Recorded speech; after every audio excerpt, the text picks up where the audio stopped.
Hey everyone, welcome back to your top entertainment channel, Top Niger Life. In today's video, we're making a trip down memory lane. If you grew up in Nigeria, especially in the 90s and early 2000s, you know that Mr. Bigg's was the place to be. Birthdays, Mr. Bigg's, family outings, Mr. Bigg's. Want to flex with your crush? Take them to Mr. Bigg's. But what really happened to Nigeria's favorite fast food giants? Why did Mr. Bigg's go from being the king of meat pies and ice cream to, well, a shadow of itself? The story is one of ambition, greed, and what some might call business suicide. Trust me, you'll want to stick around for this because it gets really messy. Before we dive in, if you love juicy business gists, nostalgia, and eye-opening stories like this, make sure to like, share, and subscribe to the channel. Hit that notification bell so you don't miss out on any of our uploads. Now, let's get into it. In 1973, Mr. Bigg's was born. By the 80s and 90s, it was untouchable. The brand had everything: aesthetics, class, and most importantly, taste. Schools took kids on excursions there.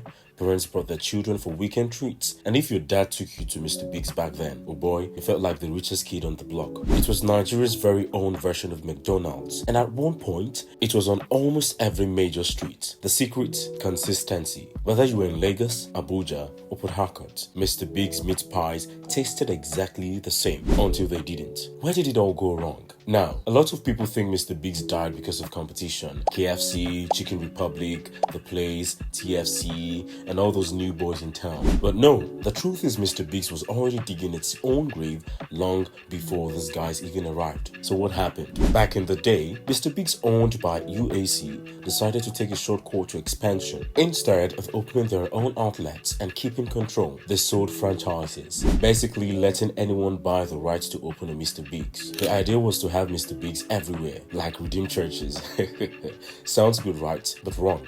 Because guess what? These franchises were being handed out like party jollof. No proper training, no quality control, just vibes. Imagine giving your side chick or lazy cousin the license to run a restaurant just because they begged you. Once these random investors took over, the standards collapsed. Before, you could close your eyes, buy a meat pie at any outlet, and be sure it would taste delicious. But now, the Mr. Bigg's in Ikeja tasted different from the one in Surulere. The one in K2 might even be selling amala. Yes, amala at Mr. Bigg's. The signature meat pie, the pride of Mr. Bigg's, became a disaster. Sometimes too oily, sometimes dry, sometimes with just one miserable cube of beef inside. So naturally, customers started looking elsewhere. And by the time KFC, The Place, and Chicken Republic showed up with their consistent quality, Mr. Bigg's was already in a coma. Speaking of consistency, if you're enjoying this gist, don't forget to like, share, and subscribe for more throwback stories like this. At its peak, Mr. Bigg's had over 170 outlets across Nigeria. Today, they are barely surviving with about 70 outlets, and most are ghost towns. Some outlets have been sold off, others leased, and the ones still open,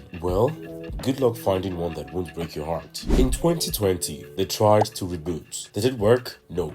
As of 2023, Mr. Bigg's outlets still had different menus, different tastes, and zero coordination. Even at Unilag, there was a Mr. Bigg's outlet near CITS Park, but students mistook it for a photocopying shop. How do you go from being a fast food empire to getting mistaken for a printer shop? The truth is, Mr. Bigg's downfall wasn't just a mismanagement problem, it was an ignorance problem. They refused to evolve, made terrible investment choices, and thought their old glory would carry them forever. Meanwhile, their competitors watched, learned, and improved. Now, can they stage a comeback? Maybe, but first, they need to go back to basics: quality control, branding, and most importantly, customer trust.